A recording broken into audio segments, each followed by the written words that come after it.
Hi and Assalamu alaikum. Welcome back once again to Technology Information Channel. Today in this video, we are going to talk about the voltage fluctuation and voltage dropping in a Stemford or Leroy Summer alternator.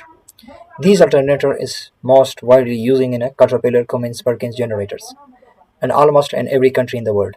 So the issue is related about we are discussing the voltage dropping under a load or overload, okay, or unload. So if you are watching the video first time on my channel, please make sure to subscribe and don't forget to hit the bell notification to get ignited update. Please watch the video till to end to understand better and finally clear your concept. So let's begin.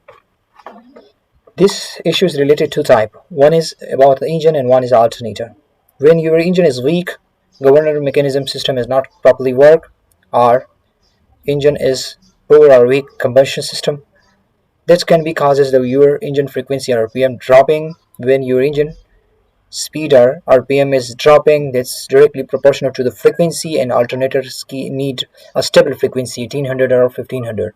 When the frequency is dropping, absolutely your voltage should it be dropping. Yes.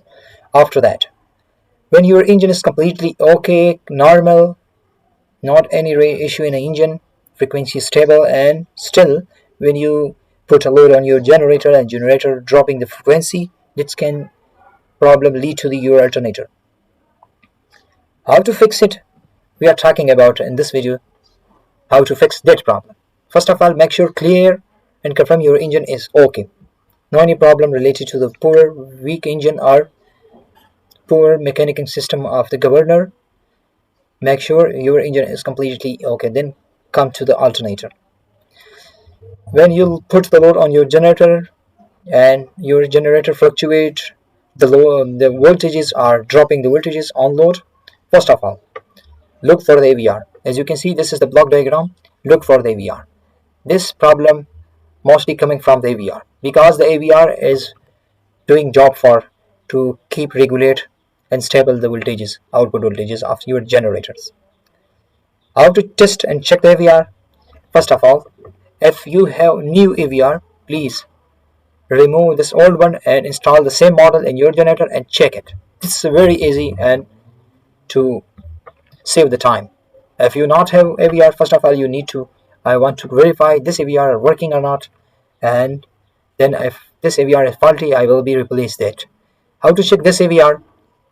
The method is remove this AVR, disconnect completely overall and feed 12 volt or 24 volt DC. First of all you try to feed 12 volt if generator is smaller under 100 kVA. Okay, 12 volt DC direct to the exciter stator. Okay, exciter stator. When you feed 12 volt and then start your generator, put load, check the rating of your voltages. If voltage is not dropping, or maybe your voltage will be a little bit low in the VR because the VR feeding is much higher than the 12 volt DC. Okay, and check the reading. If reading is okay, not dropping any voltages, then you need to replace your AVR. If still dropping the voltages, that's you need to move forward. Okay, after that you need to check your exciter stator winding. Check to take your multimeter and check this between these two probes, F1 and F2, these two leads, and check the ohm reading. Okay, ohm reading should be between 40 to 30 ohm, 25 to 30 ohm. Okay, and then check if shorted with the body or a high resistance, that means your insulation issue or wire wiring winding issues on your stator, and visibly inspect this winding should be clean and not burn, smell or dark. Verify that. After that you need to remove the behind rotator rectifier assembly. If exciter stator is okay and exciter rotor is okay, both are the same methods, and check all the diode continuity to negative to positive or positive to negative. Here we have 6 diodes, 3 positive, 3 negative. Let me show you the diagram of the diodes and how to check the diodes, as you can see. So wait.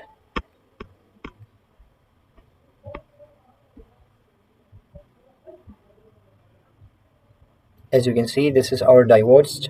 Check the diode readings with the multimeters, as you can see, and change the prompt negative to positive and positive to negative. All diode ohm reading should okay, and simpler and same reading, not too much difference or not too fluctuation during taking reading of the ohm resistance, and verify. If not, if any of these one or two, three is shorted or miss ohm resistant reading, that you should need to replace a whole set of 6 stocky diodes. Okay, understand? After that,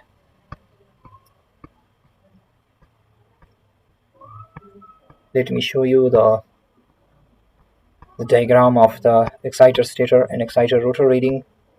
As you can see here, we have the battery bypassing method to check with the battery. Here, as you can see, negative to negative, positive to positive, feed to the exciter stator and start the generators to take the reading. Understand? And so after that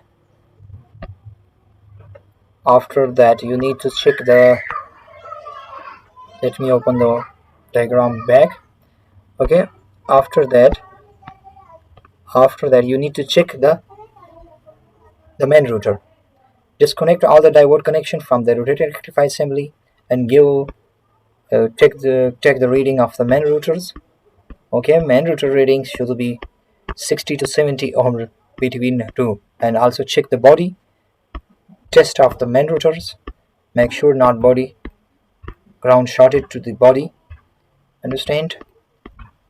If router field is shorted, or and also inspect the main router, not too dark or not burning smell. Okay, after the router verification you need to check the main stator winding and keep reading between the phases and neutral. Let me show you how to take a reading. As you can see here, you should take reading like the actual multimeters. All reading should be same between any leads. As you can see, 300 ohm. Okay, so if you have further any question, any problem, any doubts, please write comment below in this video section. I will provide any type of documents to you. Thanks for watching. See you all next time. Allah Hafiz.